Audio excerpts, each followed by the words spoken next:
Labor has the responsibility to eliminate negative gearing and the capital gains tax exemption, not next election, right now. I'm not saying it has to happen overnight, it needs to be a progressive rollback, but a rollback nonetheless. Hawke and Keating already got rid of negative gearing once and we nearly avoided this situation altogether, but due to the public backlash, they brought it back. If Labor's going to take credit for the amazing things they've done, they also have to own the mistakes. And in hindsight, this was a pretty huge mistake. Nothing changes if nothing changes, and although Labor is making incredible progress with the Housing Australia Future Fund and the Help to Buy scheme, it's not enough. Negative gearing and the capital gains tax exemption needs to go. And now is the perfect time to start that process. For those not in the know, negative gearing is when the costs of owning an investment property are higher than the returns you're getting from the investment, and the difference between the cost and the return is used to reduce how much taxable income you have to pay. Capital gains, on the other hand, is the net profit someone makes when selling an asset. It's the difference between how much you bought it for and how much you sold it for. The capital gains tax exemption is a policy that makes so if you hold a property for more than 12 months before selling it, you can get a 50% capital gains tax deduction. If you've got the money to be an investor, this is incredible. It's an almost guaranteed way to accrue wealth, to make money without ever actually having to work. This almost certain guarantee of profit also means that investors typically have more cash to spend on a bidding or are able to get more money from the bank, meaning they can easily outcompete first-time home buyers. Obvious question. What are the ramifications of this policy? How much are we actually losing by giving these exemptions? And most importantly, is this actually good for the country? No.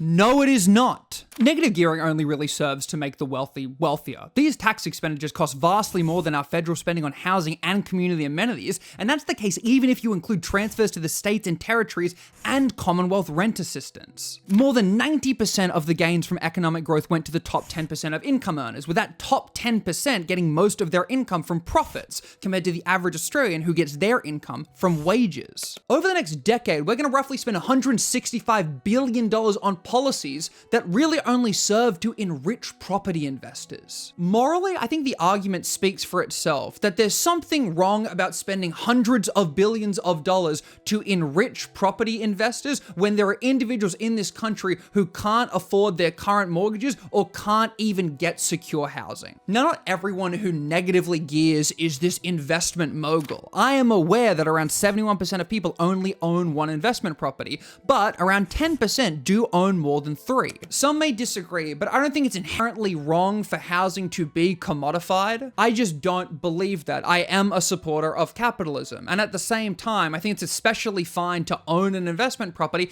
if you intend to give it to your children one day. But nevertheless, the type of people who are in that financial position to even consider buying an investment property to give to their children one day are not the type of people we should be providing tax deductions for. If people in this country are going to be forced to figure out how to live on $400 a week, I think it's only fair that these property investors are forced to figure out how they can pay their fair share of tax when they make hundreds of thousands of dollars profit selling a home whose sole purpose was not to house anybody, but to accrue wealth. Again, morally, I don't think that's necessarily wrong, but you're not getting a tax exemption for it. The intentions weren't initially bad. Negative gearing came around in 1936 in response to things like, the Great Depression and World War II. People were struggling to get mortgages, and the idea was if you could get wealthy Australians to investing in the housing market, maybe rents would stabilize. Over the decades, though, we started to learn that this wasn't actually happening the way we thought it would. And in 1985, the Hawke-Keating government actually removed negative gearing.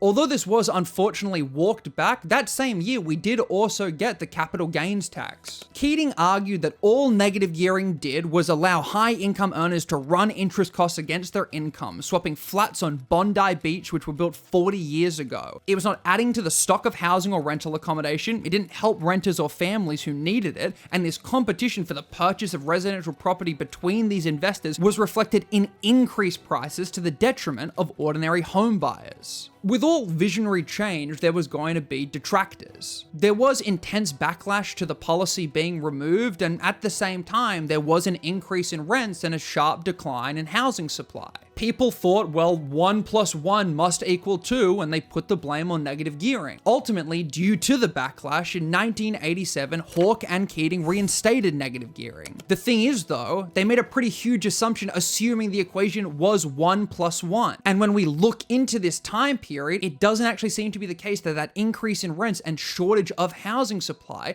was the result of negative gearing being removed. Yeah, rents did increase, but that appeared to be confined to Sydney and Perth, with the real rents in Adelaide and Brisbane falling considerably, and Melbourne experiencing low or at times no growth in rents at all. This narrative of negative gearing being the cause for those spikes didn't come from neutral research. It was the result of intense lobbying and narratives being put forward by property investors who were trying to claim that the removal of this policy was slowing the building of new dwellings. Even in the 1987 cabinet submission, it was noted that with the notable exception of Sydney, conditions in the residential property market were not unusually tight. The evidence suggested that local influences rather than tax measures dominate in metropolitan rental markets. People also downplay the increasing interest rates, despite a strong linkage between interest rates and rental price inflation, with the two variables generally moving in tandem. The higher interest rates at the time disincentivized people from buying a home. They elected to rent, and in turn, the amount of rental supply was lowered, and the cost went up. Sydney and Perth were already overheated, with again, that increasing interest rate and also a stock market boom disincentivized investment into housing. Keating had it right when he first removed the policy, noting findings indicated that negative gearing does nothing to increase the supply of housing, since the vast majority of landlords buy established properties. It contributes to upward pressure on the price of established dwellings, thereby diminishing housing affordability for would-be home buyers. Investors are more likely to want to invest in inner city areas, buying up old stock. And as Keating put it when he first removed the policy, swapping homes on Bondi Beach. History may not repeat itself, but it certainly does rhyme, and this is eerily similar to the narratives that came during the 2019 election that Labor lost. The people most likely to benefit from these policies were not likely to swing to the coalition. What harmed Labor was the fact that the coalition and its allies ran scare campaigns based on these and other tax policies. The campaigns targeted low-income voters and tried to convince them that Labor's increased tax would crash the economy and risk their jobs. The coalition and real estate firms targeted renters, advising them that rents would rise if Labor won the election.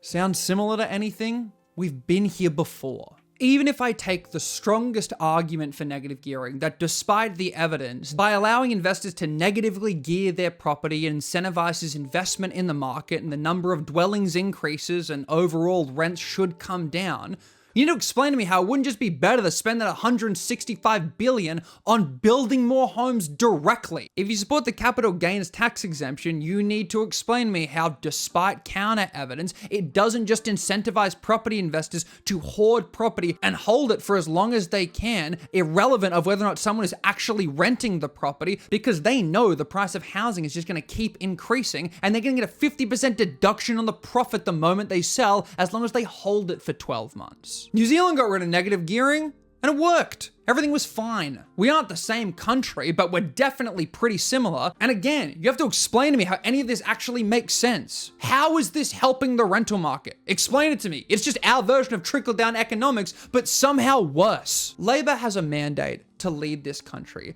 and leadership isn't always doing what people want. It's about doing what they need, and something needs to be done.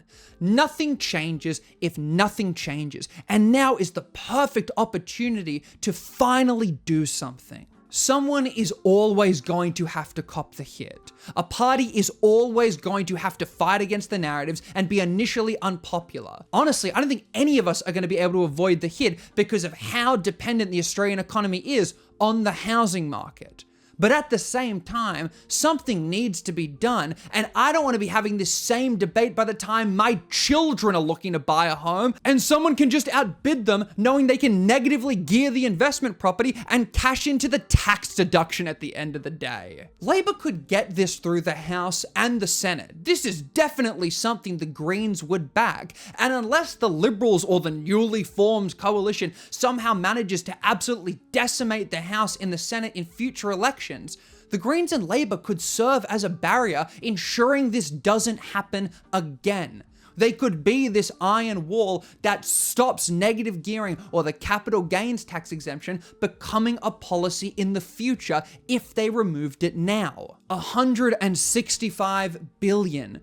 You could increase funding to TAFE to get more skilled workers. You could increase the amount on JobSeeker so people could actually afford to live with dignity. There are so many better things we could be doing with this money than spending it on property investors. Housing would be less likely to be seen as this speculative investment, and maybe, just maybe, it would be more affordable when you pair that with a removal of red tape and an overall increase in the amount of homes Australia builds. This policy should never have been reintroduced in 1987. I understand people say it was necessary to be politically viable, and there is a complex debate to be had there.